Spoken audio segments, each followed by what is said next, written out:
In this video, we are gonna go through all the basic concepts of React Router version 7. We're gonna see how to define routes, navigate between the routes. We are gonna go through the nested routes, dynamic routes, pretty much everything you need to get started with client-side routing. Let's get started.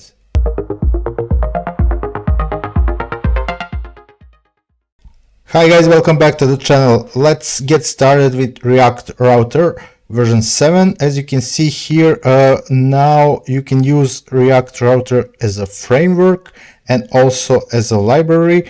Basically, you can make now full stack application using this router. Today we are gonna go through using it as a library and making client-side routing possible.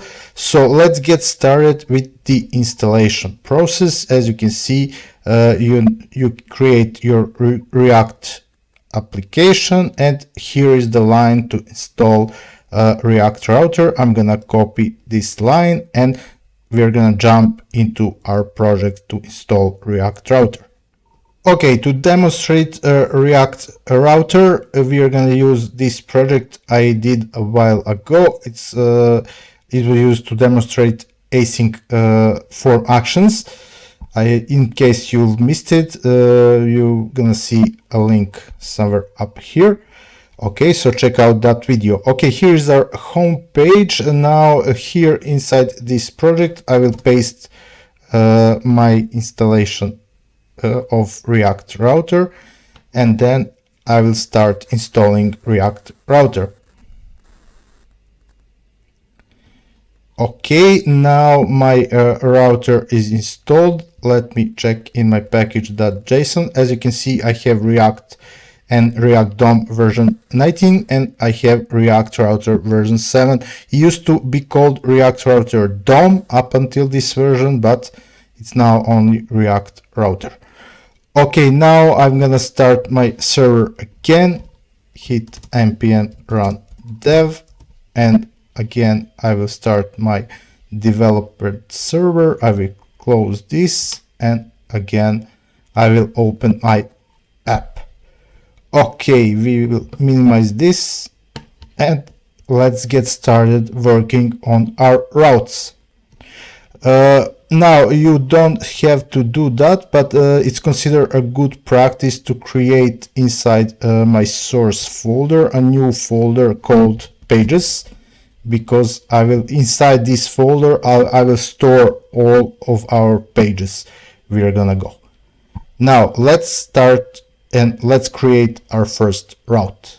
Okay, this will be our starting page, so this will be our home page inside our app.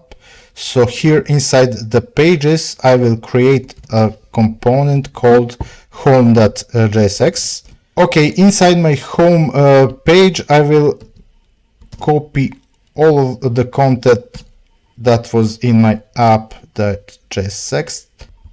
I will change the name of the component. It will be home, and here it will be home. Okay, let's save this, and now inside our app component I will delete everything we have here, and I will return only home component,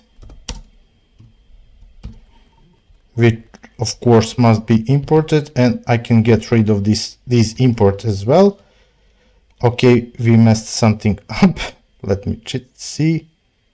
Okay, it's invalid import of the loader because it's not there anymore. My loader should be inside components, one level up.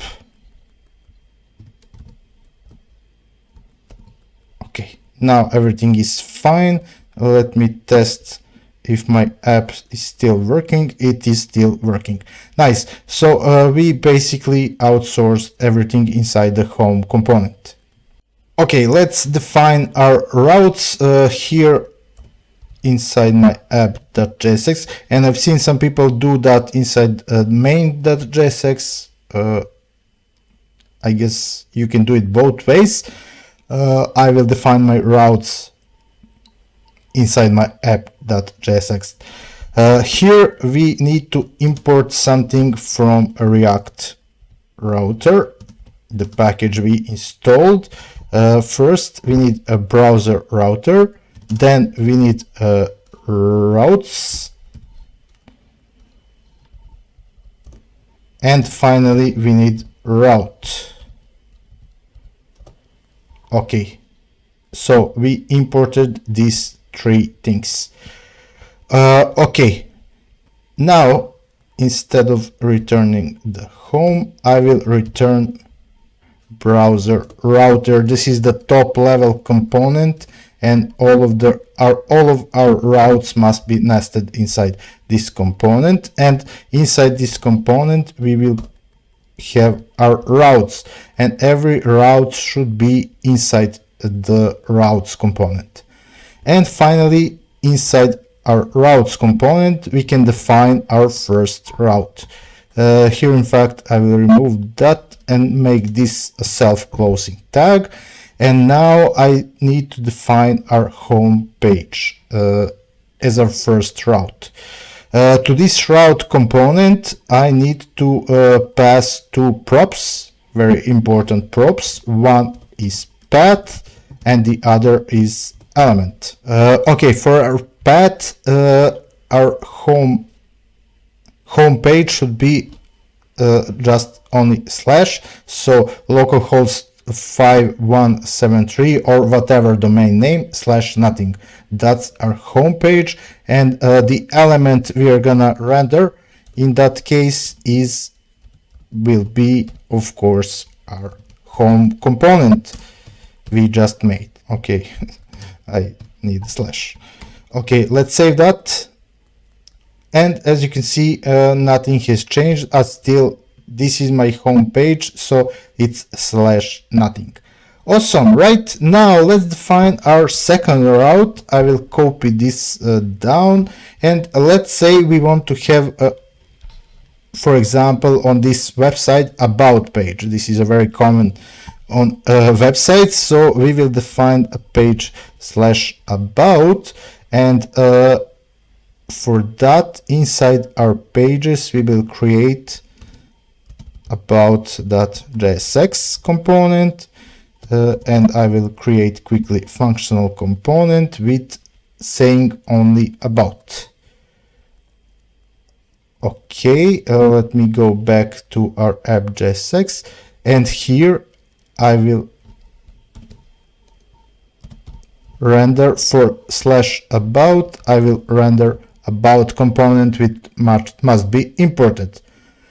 Okay, if I save that, and we can test out our routing. So here, if I do /about and hit enter, as you can see, now we have our about page. So it's working. Just a little notification. I will remove this / because I want my routes to be relative, so it will be everything goes after the /, so this will still be our about page. If I refresh, we are still on about page, and if I remove this, hit enter, we are on our home page. So you can see how easily it is to create routes with React Router.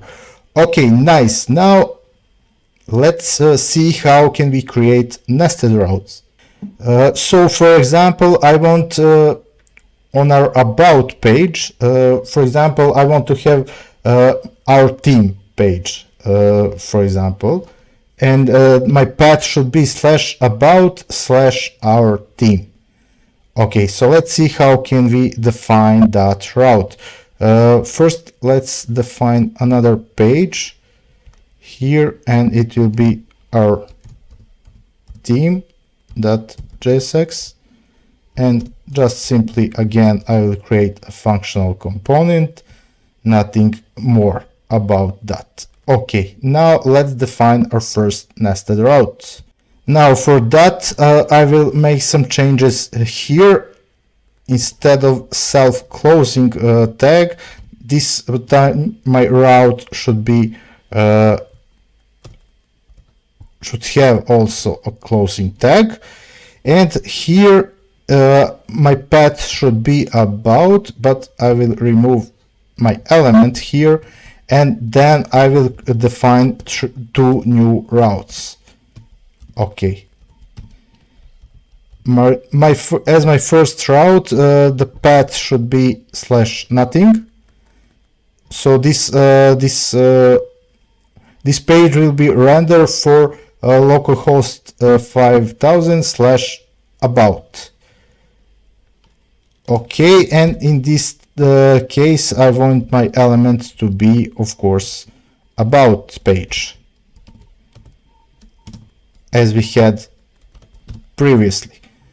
But now I will copy this down and I will define another route, and this time it will be /about/our team, for example, and in this time I will render our team.jsx,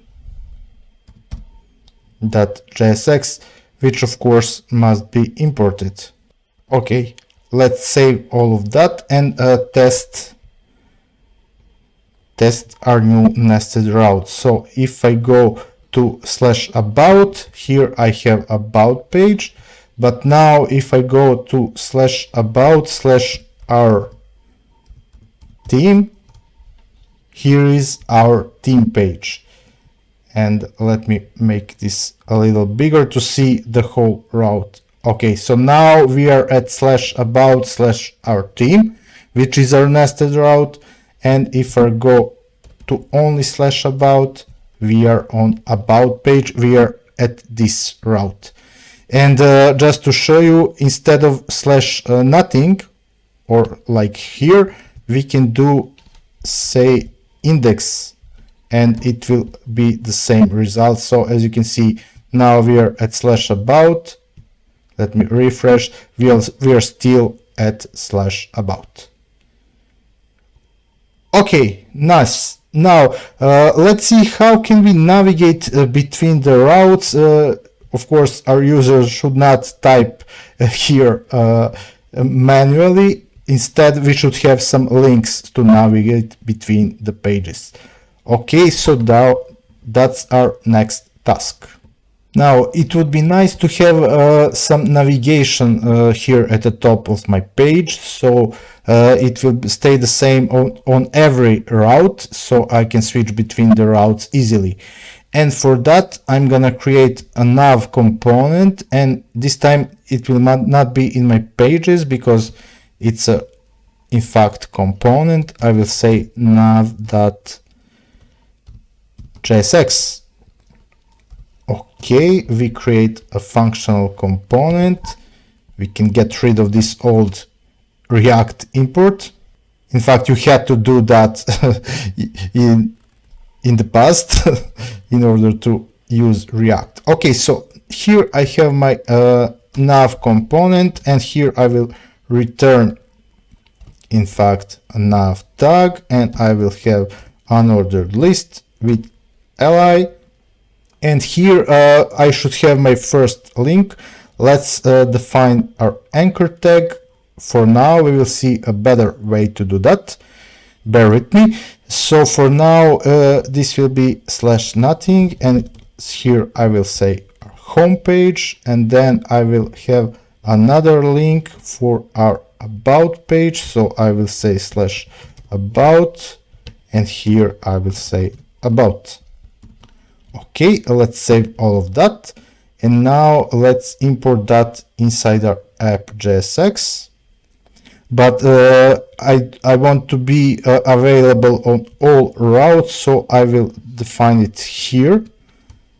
I will define my nav component here, and of course this component must be imported from components. Okay, if I now hit save, as you can see, now I have my home page and about page. Here is my navigation. I included some CSS styling in order to not be very ugly. Now it's just a little less ugly. Okay, anyway, now let's try to see if this navigation is working. Now I'm on about page. If I hit here, as you can see, I at my home page, again about page. So it's seemingly working, but take a look here at this reload the page. If I go to the home page, you can see that this is actually sending a new HTTP request. Take a look again. For a brief moment, you can see that, and that's not good. We are losing our single page application benefits, which is provided using React or any other framework. So there is a better way to make this navigation. And for that, inside our nav component, we will import again something from our React router, and that something is our link component. And now instead of this A, I will be using link again here. Okay, if I now save, let's see the difference. Now again, watch here, and as I go to click to the home page, of course I must save the changes. Okay, sorry. Now watch here. I go to about page, I go to home page, I go to, oh, this is not working. Why not? Because I have an absolute path. Let me save.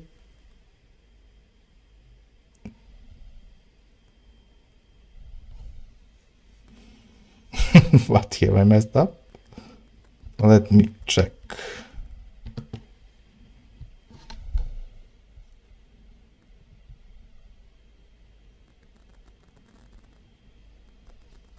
Oh, silly